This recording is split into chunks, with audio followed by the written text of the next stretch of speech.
skipping back one episode, I'd like to just come back to the point where I was saying that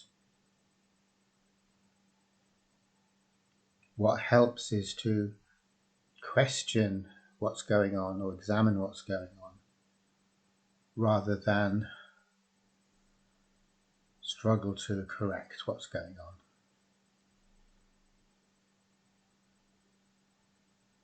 And I was using the example of anxiety, or particularly a panic attack, to illustrate this. That in a panic attack, it's pretty much a situation where the horse is bolted. And when a horse bolts, it bolts. There's no talking to it. It just goes. And so when the horse is bolted, there's no examining, there's only bolting. And that's what happens in a panic attack. The examining would involve staying still and quiet and trying to see what it is that is so frightening, trying to see what the outcome is that we're so scared of. And that helps because the more we examine, the more we become aware that there actually is nothing to be afraid of. So that sounds quite straightforward. And actually that's exactly the same as the advice in the Tibetan Book of the Dead. The advice concerns what to do when we're faced with terrifying hallucinations that are projections of our own mind. So the advice is not to run away from the projections or the terrifying apparitions, and also not to try to fight with them, struggle with them, and try and overcome them. Both of those two responses, fleeing and fighting, solidify the apparitions and make them more and more real. And once they become real, then we're locked into whatever posture. We're locked into fleeing, we're locked into fighting, and the chance of seeing what's really going on is lost. So the advice in the Tibetan Book of the Dead is to examine very carefully the nature of what is frightening you. So that's very authoritative advice, really. The Tibetan Book of the Dead is pretty much the most authoritative book of advice I can think of. A lot more practical than anything in the Christian tradition that I know of. And yet it isn't as simple as that. As has been said by commentators, the Tibetan Book of the Dead is meant for people who have been familiar with meditation and practice meditation during their lives and are aware of this approach. So thus, if you have practiced to some extent, at least during the course of your life, and you're steeped in this understanding, so the Tibetan Book of the Dead isn't the first time. Someone reading out the Tibetan Book of the Dead isn't going to be the first time you've heard it. It's going to reinforce what you already have heard at a crucial moment, which is actually after you die, but we're not going so far ahead of ourselves in what we're talking about. We're just talking about during the course of our lives. So that advice can be helpful if it's primed, if we are primed to receive it, if we are ready to receive it. If we're not, and someone suddenly turns around to us and say, examine the nature of what you're afraid of,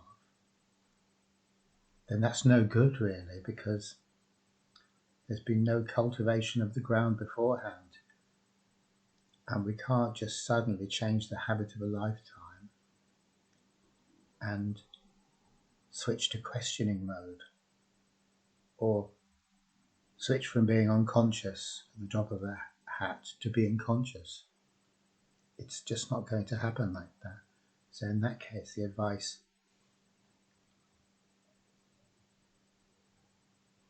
is not going to be something that we can usefully avail of.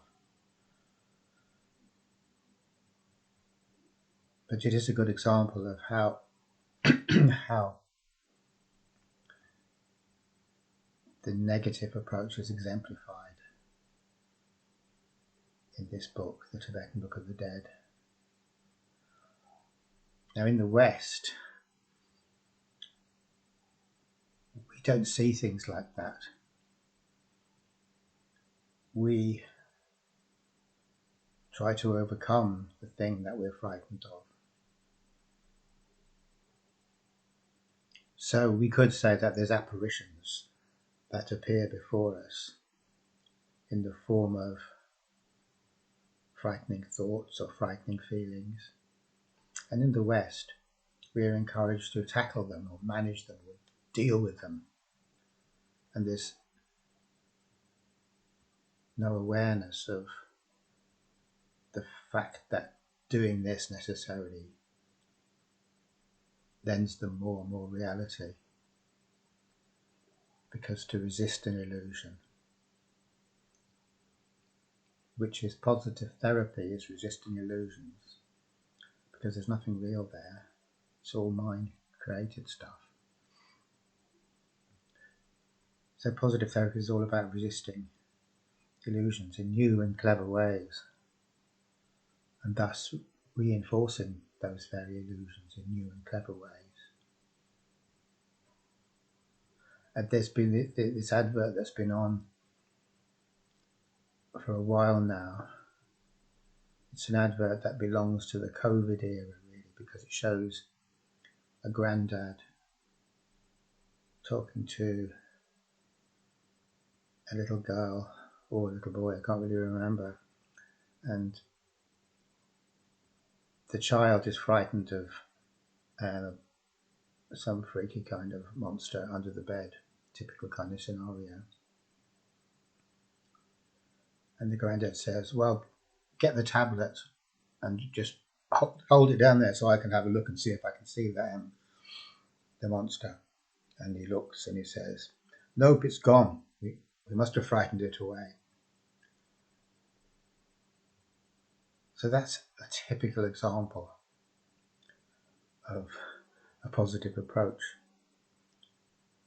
Now, in the way in which it's been presented and in the way in which we're meant to understand it, this is a great thing. The fear has gone. The child is now happy.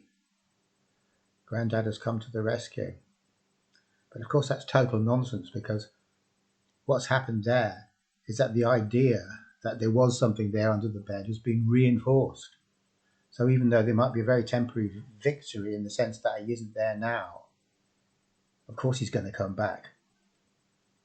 He's been reified, he's been solidified by the positive approach.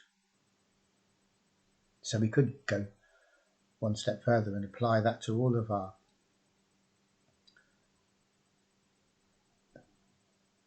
therapies.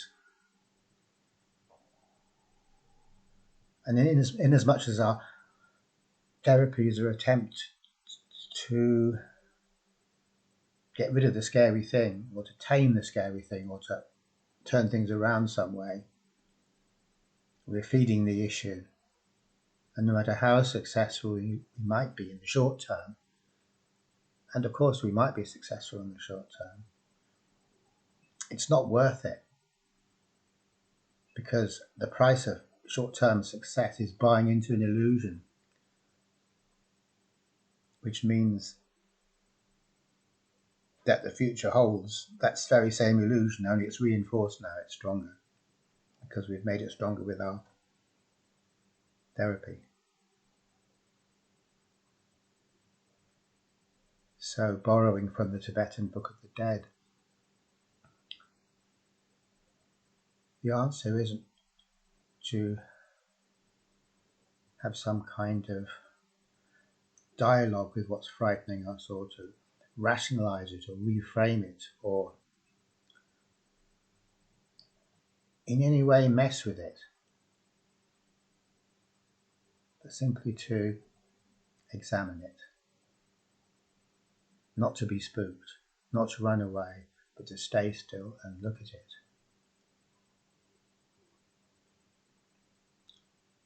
Which is the one thing an illusion cannot withstand.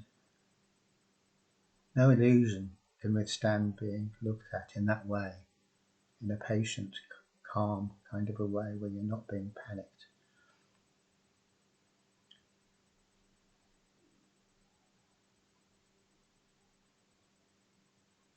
So,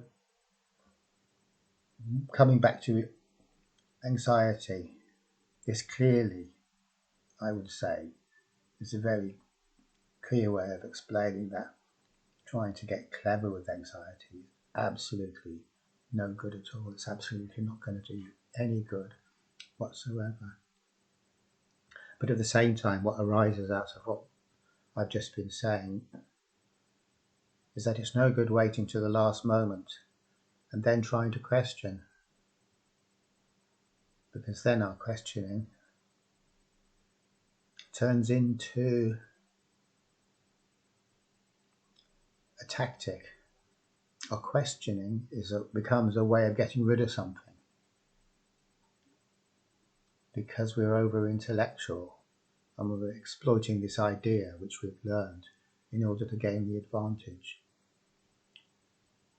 So the element of thought is there. We've actually thought about it and then we question.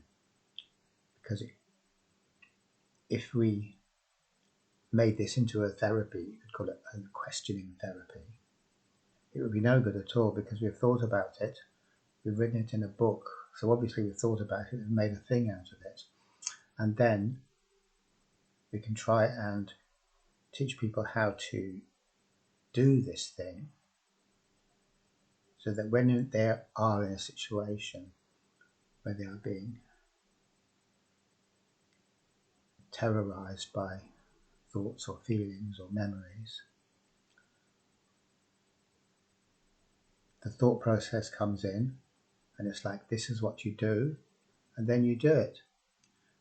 But that is no good at all, because it's a tactic. It's just another trick, as I keep on saying. So the only way that's going to work is if it has become so natural to us to look at everything and be aware of everything, and take the time to see if things are what they appear to be. And that really means working outside of the remit of the thinking mind. So this can't be turned into a kind of a firefighting thing that you can try to do when you are having a panic attack, which is it's not very encouraging, or it's not very cheerful news. If you are panicking, you want someone to tell you something helpful that can save you. But on the other hand, even though it may not help you with a panic attack that's happening right now, if we were to keep on with this approach, examining things, not jumping to conclusions, and having a bit of stillness in us, like Eckhart Tolle says, having a stillness in us that allows us to look at things not through the thinking mind, which is never still,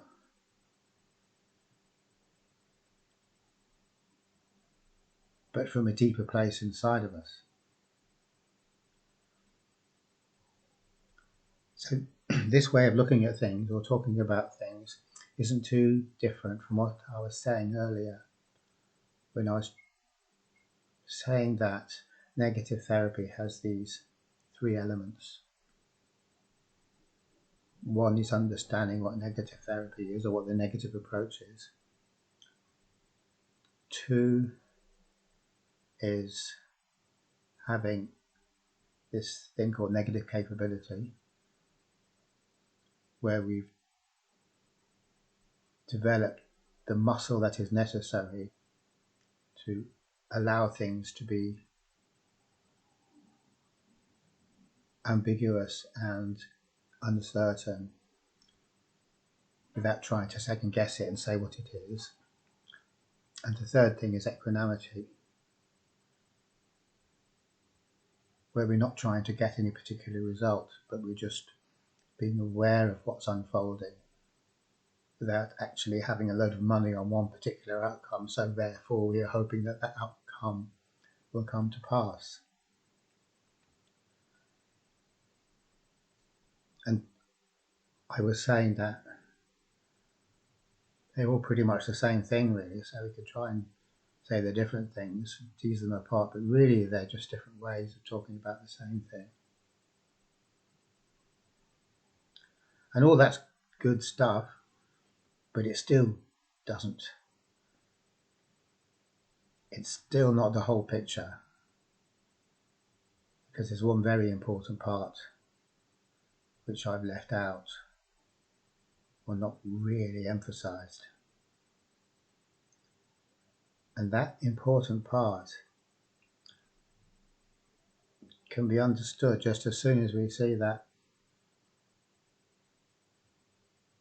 even when we have to some extent got the hang of being a witness for what's going on instead of trying to control what's going on, that isn't going to magically solve things, because we're still going to be anxious. The energy that is in that reflex of trying to fix or trying to solve or trying to bring everything to the right conclusion or avoid the wrong conclusion, that is a very, very powerful reflex, and it's been built up over a long time, and it's not going to suddenly stop, so it's going to carry on. We're going to carry on being anxious, and that anxiety is going to continue, of course, to be very painful, disagreeable. It's going to continue to be suffering.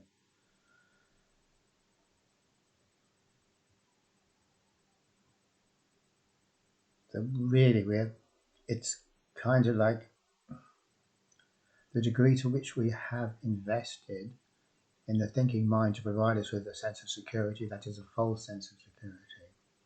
We have obviously in the past got a benefit from that, because we had been at some stage able to feel some sense of security,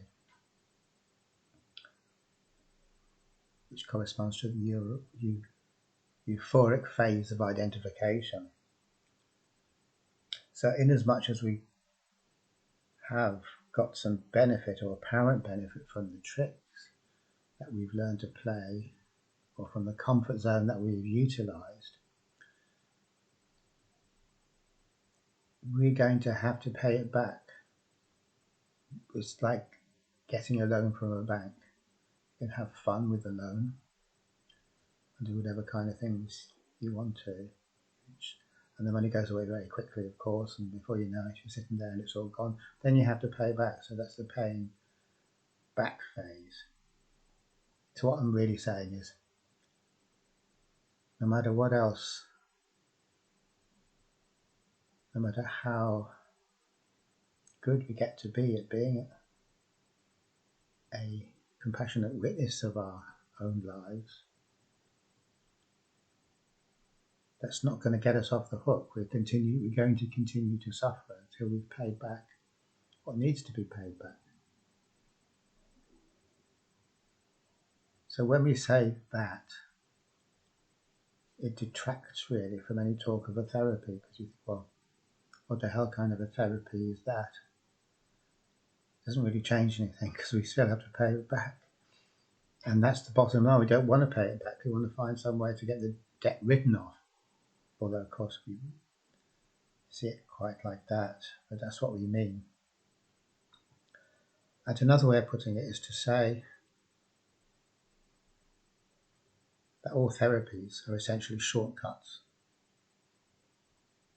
So we're in a hole, and we want to find a quick way out, or we're going through a very arid and inhospitable terrain, and maybe we have to climb a mountain. It's very hard work, and so we want to find some way of just shortcutting all of that and getting to the end, where we're no longer in the hole, and we're no longer in the desolate terrain, and we're no longer having to trudge up this massive mountain and suffer the pain of climbing up it, wearily, step after step, seemingly never to get to the summit.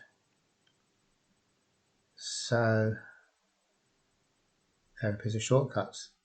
You're there and you're on this journey, you're trudging, and it doesn't even seem like we're getting anywhere, because that's the type of journey it is. It's like moving sand from one huge sand pile to another sand pile with a pair of tweezers. It's not the kind of thing you get any feeling that you're getting anywhere with. So then there we are, and then people are going to jump out at us and say, look, I can tell you of a shortcut, you don't have to do this. I can tell you of a great shortcut. And then of course you have to pay money for this. Then they tell you about this wonderful shortcut. So all therapies are shortcuts like that, really, more or less.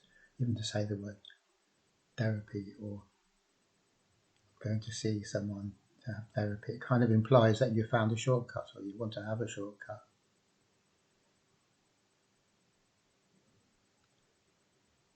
Only it isn't a shortcut. So the bottom line is that there is no shortcut. We could waste an awful lot of our lives looking for a shortcut. People have said this, I've heard people say this. I've spent 20 years, 30 years, 40 years looking for a shortcut around this thing. And hope springs eternal. We keep on thinking we'll find one, even if all the others fail. But there is no shortcut. As Jung says, there's no one gets out of here without paying to the least penny what they owe. And that's the way out, to pay exactly what you owe, down to the very last penny. And there's no way our debts are going to be written off.